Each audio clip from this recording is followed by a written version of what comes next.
हज़रत उस्मान रज़ी अल्लाह ताला अन्हो उहो सगोरो आहे जंहिंखां अल्लाह ताला जा फ़रिश्ता हया कंदा हा। अल्लाह जो हबीब सल्लल्लाहु अलैहि वसल्लम हया करण फरमाईंदो हो। नबी करीम सल्लल्लाहु अलैहि वसल्लम एक चकरी टैक ॾेई वेठल हुआ। हज़रत अबू बकर आयो, साईं जन चुरियाई न, उअं ई पंहिंजे अंदाज़ सां वेठा रहिया। हज़रत उमर आयो, तशरीफ़ वठी आयो, साईं जन उअं ई वेठा हुजनि। हज़रत अली रज़ी अल्लाह ताला अन्हु तशरीफ़ वठी आया, तब साईं जन उअं ई वेठल हुजनि। पर जॾहिं हज़रत उस्मान रज़ी अल्लाह ताला अन्हु आया, उन्हनि अची ॿाहिरां इजाज़त घुरी अंदरि अचण जे लाइ, त पेरनि खे इजाज़त बराए रास्त डायरेक्ट मिली वई। हज़रत उस्मान रज़ी अल्लाह ताला खे फरमायो त तव्हां थोरो बीहो। हज़रत उस्मान रज़ी अल्लाह ताला जन बीठा, साईं जन सिधा थी वेठा, पंहिंजा कपिड़ा पिनियूं वग़ैरह सेट करे ढके हया सां अदब सां पाण खे। पोइ हज़रत उस्मान रज़ी अल्लाह ताला खे इजाज़त ॾिनऊं त हज़रत उस्मान रज़ी अल्लाह ताला अंदरि आया। त अम्मा आयशा रज़ी अल्लाह ताला अन्हा जंहिं उहो सॼो लिकाउ ॾिठो, उन बाद में अर्ज़ु कयो, या रसूलल्लाह, हज़रत अबू बकर, हज़रत उमर, हज़रत अली रज़ी अल्लाह ताला ॿिया सहाबी उहे आया त तव्हां उअं ई वेठा हुयो। हज़रत उस्मान रज़ी अल्लाह ताला जे लाइ तव्हां एतिरे क़दुरु इहतिमाम करणु फरमायो, छाजे करे? चई, आयशा तोखे ख़बर आहे, अला अस्तही मिन रजुलिन तस्तही मिनहुल मलाइका। आयशा, मां उन खां हया छो न कयां जंहिंखां अल्लाह जा फ़रिश्ता बि हया कंदा आहिनि। छो जो एॾो हयादार हूंदो हो उस्मान रज़ी अल्लाह ताला। जेकॾहिं साईं जन जी रुगो का उघड़ किथां को कपिड़ो टुकड़ो हटियल हुजे हा न, उतां मोटी वञनि हा, अॻिते मजलिस में बि न अचनि हा, एतिरे क़दुरु हयादार हूंदा हा। हिकिड़े चकर वेंझी करे निकिता, छो जो हया ईमान जो हिसो आहे। अल हया शुअबतुम मिनल ईमान, हया ईमान जो हिकिड़ो हिसो आहे। जंहिं इंसान जे अंदरि हया हुआ उहो वाक़ई ईमान वारो आहे। जंहिंजे अंदरि जेतिरे क़दुरु हया जी कमज़ोरी आहे, उन जो ओतिरो ईमान कमज़ोर आहे। त हज़रत उस्मान रज़ी अल्लाह ताला अन्हु गुसल करे निकिता गुसल खाने मां। त उन जे घरवारी जी जेका बानी हुई, उहा कपिड़ा खयों, ॿार इंतज़ार में बीठी हुई। त हज़रत उस्मान रज़ी अल्लाह ताला गुसल खाने मां माण्हू निकिरंदो आहे त गंजी वग़ैरह न हूंदी आहे, त उहा बानी थोरो ॾिसणु लॻी हज़रत उस्मान रज़ी अल्लाह ताला खे। हज़रत उस्मान रज़ी अल्लाह ताला यकदमि धड़को ॾिनसि, चई, मुंहिंजे जिस्म ॾे ॾिसणु तुंहिंजे लाइ हराम आहे, नाजाइज़ आहे, न ॾिस। एतिरे क़दुरु हयादार त हो पंहिंजे ओघड़ शर्मगाहनि इन्हनि जी हिफ़ाज़त कंदो हो। ऐं अल्लाह ताला मोमिन जी सिफ़त बि यादि कर फरमाई आहे त मोमिन जेको आहे न, पंहिंजे ओघड़नि जी हिफ़ाज़त कंदा आहिनि। एतिरे क़दुरु हयादार। ऐं असां लापरवाही सबबु बैतुल ख़िला में वेंदासीं, 2 मिंट पेशाब में लॻनि था, उन खां कदायत खां पोइ माण्हू अधु मिंट ॿियो लाइ अॻिठ वग़ैरह ॿधी चङी तरह पोइ निकिरे, असां उतां अॻिठ हथ में खणी निकिरंदासीं, इहा बेहयाई आहे। या वरी बनी बारे में को दोस्त पेशाब कंदो, उते पेशाब करण खां पोइ चङी तरह वट पचाए पोइ थिए, उहो खड़ोटो खणी उज़वेरे खणी उतां ई सलवार जे अंदरि हथ विझी पिया घुमंदा फिरंदा, हेॾे होॾे पिया ॾिसंदा, माण्हुनि सां ॻाल्हियूं कंदा। या निहायत बेहयाई आहे। जेतिरे क़दुरु थी सघे मुस्लमान पंहिंजे ओघड़नि जी हिफ़ाज़त करे। इन जे लाइ उलमाए किराम फरमायो त औरतुनि जे लाइ, थोरे मर्दनि जे लाइ एतिरे क़दुरु तंग लिबास पाइणु हराम आहे जंहिंसां जिस्म जो नक्शो नज़र अचे, या एतिरे क़दुरु बारीक लिबास, सनो लिबास जंहिंसां ओघड़ ॾिस महफ़ूज़ न रहनि, हराम लिखियो आहे उलमाए किराम। ऐं हुज़ूर सल्लल्लाहु अलैहि वसल्लम फरमायो त लानत आहे उन्हनि लिबास पाइण वारनि औरतुनि ते जेके जिन खे लिबास पातल आहे पर उघाड़ियूं आहिनि। यानी लिबास आहे पातल पर एॾो सनो या एॾो तंगा जो सॼे जिस्म जो नक्शो पियो थो ॾिसण में अचे, इन हया जे ख़िलाफ़ु आहिनि। मुस्लमान हयादार हूंदो आहे। हिन दौर में मुस्लमान जे हया खे ख़तमु कयो पियो थो वञे। छो जो हिकिड़े जंग जे बारे में आहे, साहबा किराम खां जेॾी महिल जंग ई न पिया खटनि त हुननि छा कयो, जो हसीन जमील छोकिरियूं सिंगारे साहबा किराम जे अॻियां जेको आहे सो गुज़ारणु शुरू कयूं। त हिकिड़े साहबी ऐलान कयो, या अय्युहन नबी कुल्लिल मोमिनीन यग़ुज़ू मिन अबसारिहिम, ऐं नबी सल्लल्लाहु अलैहि वसल्लम मोमिन खे चओ त पंहिंजी निगाह नीची रखनि, हेठि रखनि, पंहिंजी नज़र हेठि रखनि। साहबा किराम हिकदमि पंहिंजे नज़रनि खे हेठि करे छॾियो। छा भले हुननि जी मर्ज़ी ही ते औरतुनि खे ॾिसनि, बदनज़री थिए त हिननि ॾांहुं ग़ैबी मदद ख़तमु थिए अलाह जी, ऐं कमज़ोर थियनि, पर साहबा किराम पंहिंजे नज़रनि जी हिफ़ाज़त कंदा हुआ। त मुंहिंजा अज़ीज़ो, हज़रत उस्मान एतिरे क़दुरु हयादार हो ऐं एतिरे क़दुरु सख़ी हुयो जो अल्लाह ताला जे हबीब सल्लल्लाहु अलैहि वसल्लम हिकु चकर मस्जिद नबी जे तौसी जे लाइ ग़रीब हिकु क़रीब सां मस्जिद नबी जे भरिसां हिकु प्लाट हुजे, साईं जन ऐलान करणु फरमायो त हिकदमि उन प्लाट खे ख़रीद करे नबी सलास जे हवाले मस्जिद जे हवाले करे छॾियो। ऐं हिकु चकर हज़रत अबू बकर रज़ियल्लाहु ताला जे दौर में मदीने में अची 61 साली थी। ॾुकर जो वक़्तु अची वेंदो आहे न। असां वटि 2022 जे बारिशनि में कहिड़ी हालत हुई, माण्हुनि वीचारनि वटि वेलो खाइण जे लाइ न हो, माण्हू बुखिया, माण्हू उञा, माण्हू तकलीफ़ुनि में। हज़रत उस्मान रज़ियल्लाहु ताला अन्हो अहिड़े हालात में 1000 उठ अन्न सां भरियल ऐं खाधे सां भरियल शाम ॾांहुं घुराई। जीअं उहे 1000 उठ काफ़िले सां अची करे मदीने शरीफ़ पहुता त सॼे शहर जा वापारी भॼंदा आया, ऐं उस्मान हे सामान असांखे ॾे त असां जेके मिसकीन ऐं फ़क़ीर मुसलमान आहिनि, जेके उञनि ऐं बुखनि में आहिनि, अहिड़े ॾुकर में असां उन्हनि खे सस्तो विकिरो करे ॾियूं, असांखे तूं ॾे हे सामान।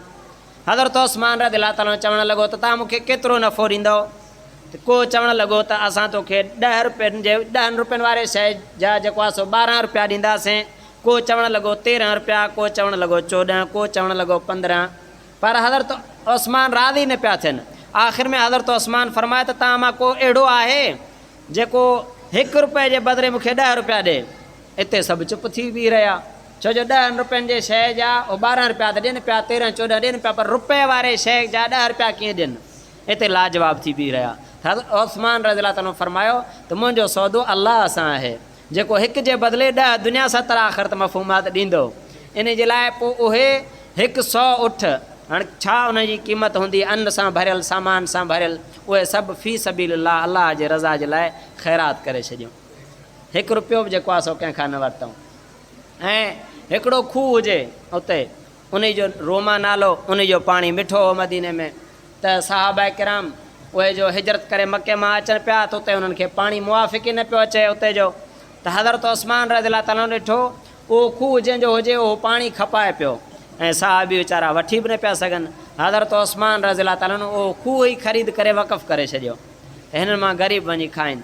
ऐं हिकिड़े चकर हज़रत उस्मान रज़ियल्लाहु ताला हुज़ूर सलास जे घर तशरीफ़ फरमा थिया त बीबी आयशा रज़ियल्लाहु ताला अन्हा खां पुछियऊं, चई ॾे ख़बर चार हुज़ूर सलासम किथे आहिनि, हुज़ूर सलासम जी छा हालत आहे?